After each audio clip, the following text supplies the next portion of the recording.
Minasan, pada episode 8 kali ini, kita akan berkenalan dengan seorang shaman baru yang langsung bisa membuat domain expansion, yaitu Higuruma, serta keadaan pertarungan yang terjadi di dalam Culling Game. Sebelum saya lanjut, jangan lupa like, komen, dan subscribe ya. Oh iya, siapa tahu ada yang ingin berdonasi? Silakan klik link Saweria yang ada di deskripsi ya. Diceritakan bahwa di Jepang, 99% persidangan pidana berakhir dengan putusan bersalah.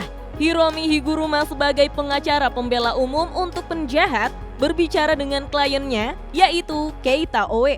Keita menjelaskan bahwa dia memiliki seekor kucing yang hilang dan saat mencarinya, dia dihadang oleh polisi. Keita pun memutuskan untuk melarikan diri karena kucingnya akan mati. Sudah menjadi peraturan di tempatnya tinggal bahwa dia tidak boleh memelihara kucing, sehingga tidak ada yang tahu kalau dia mempunyai kucing. Pada bulan Maret 2016, seorang ibu dan anak perempuannya dibunuh di kota Morioka di prefektur Iwate. Jaksa mencurigai Keita Oe yang merupakan warga sekitar. Mereka pun menangkapnya, lalu mendakwanya dengan dugaan pembunuhan dan perampokan. Setelah Keita melarikan diri dari pemeriksaan awal oleh petugas polisi, mereka mengikutinya ke rumahnya dan menemukan sebilah pisau berdarah. Analisis laboratorium memastikan darah pada pisau itu cocok dengan DNA korban. Terlepas dari bukti-bukti yang beredar hingga membuatnya tertangkap basah oleh polisi, Keita bersikeras bahwa dia tidak bersalah. Ia memungut pisau yang menjadi barang bukti itu dan mengaku pisau itu bukan miliknya. Higuruma pun mengulas kasus Keita bersama rekan kerja kantornya bernama Shimizu. Tentu saja mendengar informasi itu, Shimizu tidak mempercayainya. Shimizu yakin jika Keita melarikan diri dari pihak berwenang karena dia bersalah. Higuruma beralasan jika Keita trauma karena pernah dilecehkan secara ilegal oleh petugas polisi di masa lalu. Karena temannya yang menggunakan narkoba minasan, Keita mengklaim dia akan memberikan pisau itu kepada polisi nantinya. Karena pekerjaannya tidak memungkinkannya untuk memanggil polisi atau ambulans. Pekerjaannya adalah sebagai tempat penampungan bagi para lansia yang tidak punya tempat tujuan namun tidak mendapatkan upah. Karyawan hanya diberikan uang di bawah meja pada tahun baru, selain makan siang dan bahan makanan. Namun Keita dipaksa membayar uang sewa sebesar 50.000 yen per bulan. Banyak pula warga yang memiliki catatan kriminal di daerah itu. Bahkan, sejak dana bantuan gempa bumi mulai mengalir ke wilayah tersebut, semakin banyak bisnis nirlaba yang mulai bermunculan. Higuruma percaya kemungkinan besar senjata itu benar-benar tergeletak dan Keita mengatakan yang sebenarnya. Kemudian, Higuruma menyusun rencana untuk menangani kasus ini. Dia ingin terus mengumpulkan informasi mengenai rekam jejak, pajak, dan latar belakang dari anggota organisasi itu. Sementara Shimizu mengurus semua logistik lainnya. Shimizu pun protes karena permintaan Higuruma terlalu banyak. Apalagi dia diminta untuk menjaga kucing Keita. Shimizu percaya bahwa pembela umum seperti mereka dibayar rendah dan bekerja terlalu keras. Dalam kasus pembunuhan seperti ini, tidak ada kemungkinan hukuman penangguhan, bahkan terdakwa dapat menerima hukuman mati. Shimizu tidak mengerti mengapa mereka harus buang-buang waktu pada kasus yang tidak mungkin dimenangkan ini.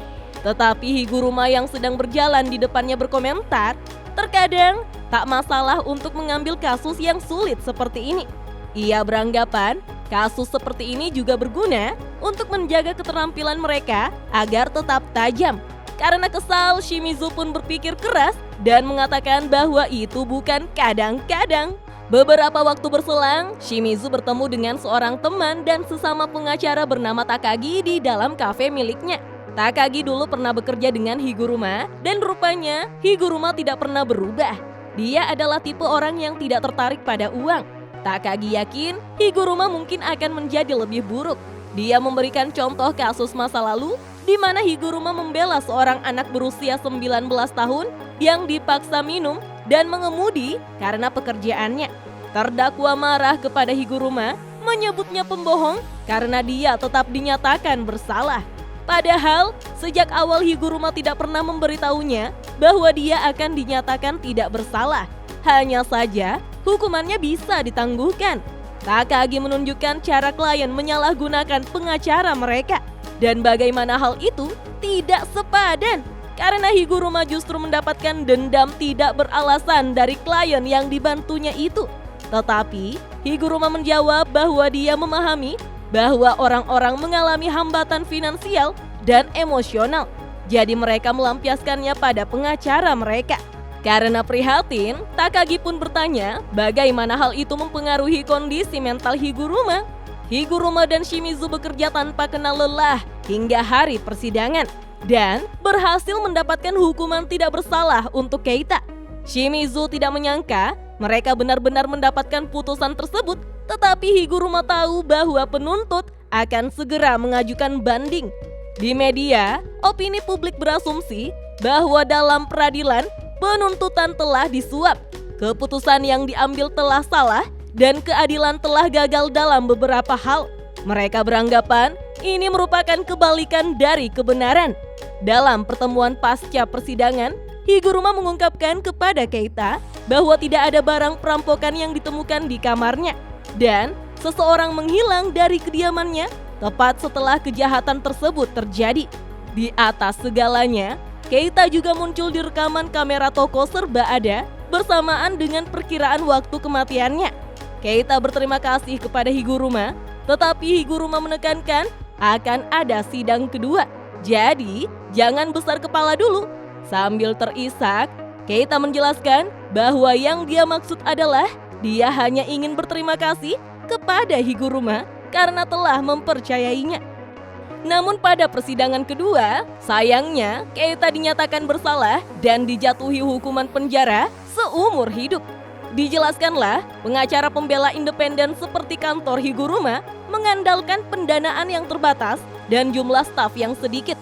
Jaksa penuntut umum memiliki akses terhadap uang pajak dan tenaga kerja yang jauh lebih besar.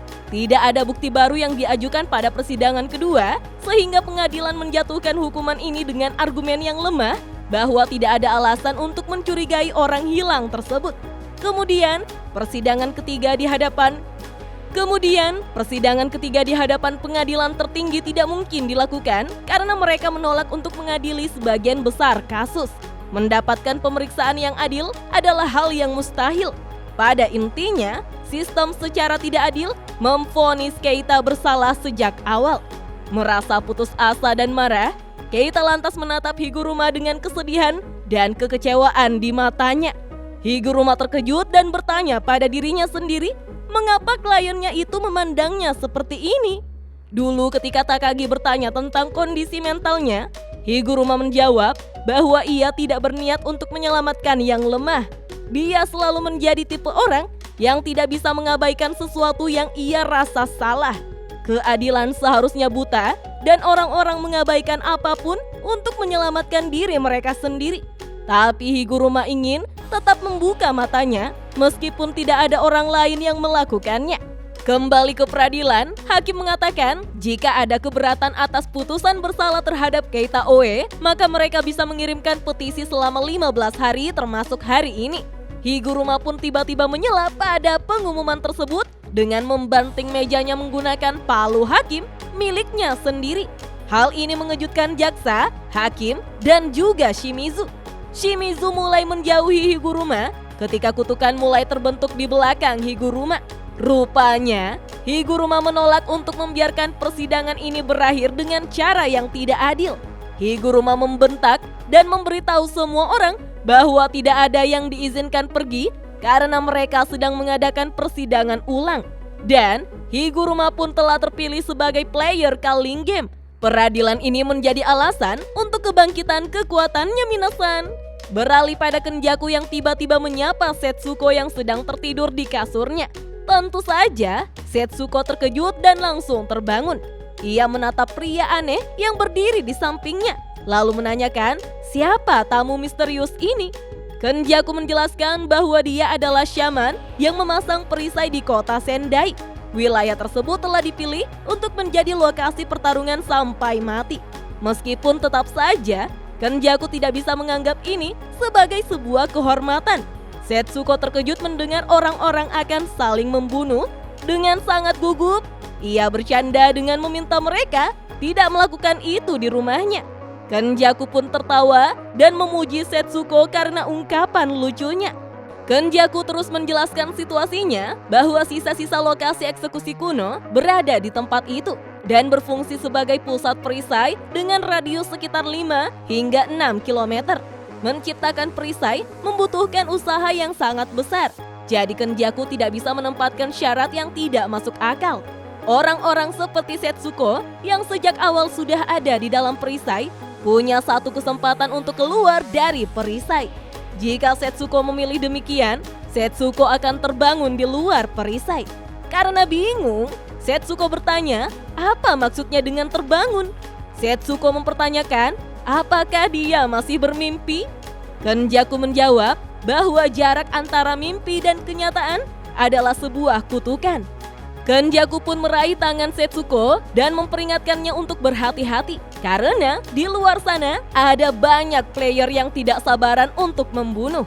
Kenjaku memegangi tangan Setsuko meskipun mata Setsuko masih tertutup, kemudian mengantarnya dengan selamat melewati pembantaian yang terjadi di dalam Culling Game. Sebelum mereka berpisah untuk selamanya, Kenjaku berterima kasih kepada Setsuko karena telah berteman dengan putranya. Setsuko pun terbangun di luar perisai karena suara temannya, yaitu Takeshi Iguchi. Iguchi senang menemukan seseorang yang dia kenal dalam kepanikan ini. Iguchi memperlihatkan Setsuko dinding perisai raksasa, kemudian menjelaskan bahwa mereka berada di area antara Kotoidai dan Hirosedori. Lalu, semua orang membicarakan pria berambut panjang yang mengenakan jubah. Setsuko pun bertanya, apakah pria itu menyebutkan putranya kepada Iguchi? Tapi Iguchi juga baru pertama kali mendengarnya. Setsuko bertanya-tanya, apakah putra yang dimaksud pria itu adalah Yuji Itadori dari sekolah menengah?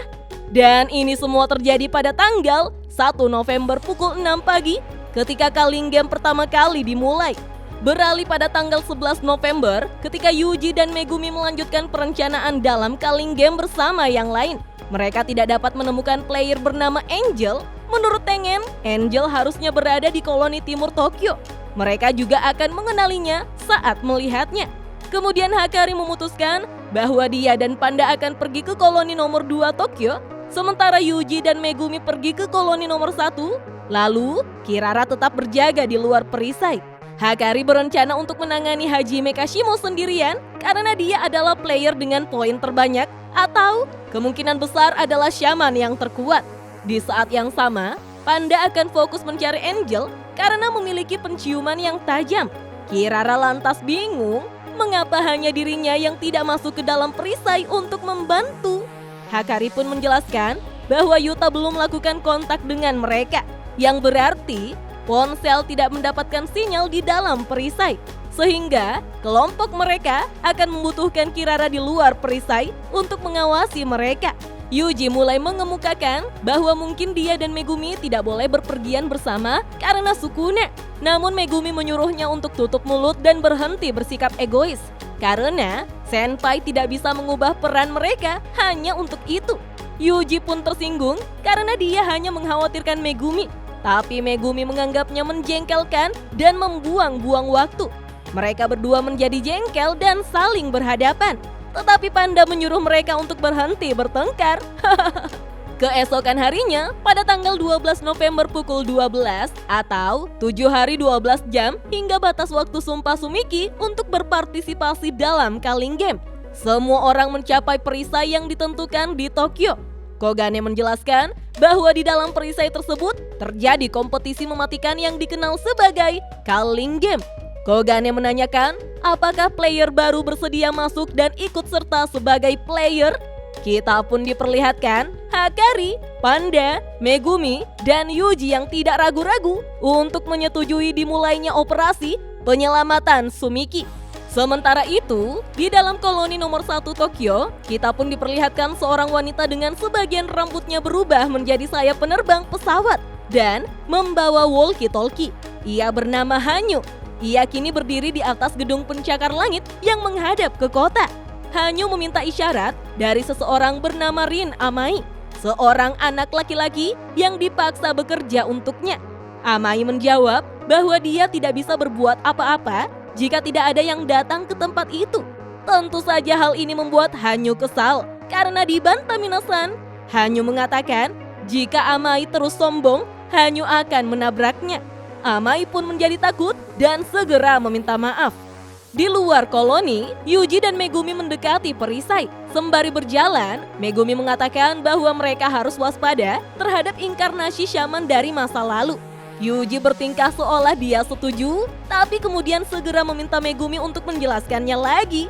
Megumi pun menyadari Yuji tidak mengerti sama sekali. Tapi mau tak mau, Megumi pun kembali menjelaskannya. Beberapa player berasal dari 1000 tahun yang lalu. Bahkan, mereka yang berasal dari 100 tahun yang lalu memiliki pola pikir yang sangat berbeda dari orang-orang modern. Sebagai shaman, mereka menghargai kehidupan secara berbeda. Mereka menganggap bertarung sampai mati adalah hal yang normal. Beberapa orang bahkan ingin mencapai akhir yang terhormat dalam pertempuran. Megumi berpikir, itu mungkin alasan mereka setuju untuk menjadi player serta membuat kontrak dengan Kenjaku. Menurut Megumi, kemungkinan besar Kashimo dan Higuruma adalah shaman masa lalu. Jangan harap bisa bernegosiasi dengan mereka. Yuji menekankan bahwa mereka juga harus waspada terhadap roh terkutuk, terutama di malam hari. Megumi berharap jika mereka menemukan shaman modern yang juga terseret ke dalam permainan seperti Sumiki, mereka mungkin bisa saling bertukar informasi. Yuji dan Megumi pun mengetuk dinding perisai koloni nomor 1 Tokyo. Kemudian Kogane muncul untuk menyambut mereka. Kogane mengumumkan bahwa Culling Game sedang berlangsung di balik perisai.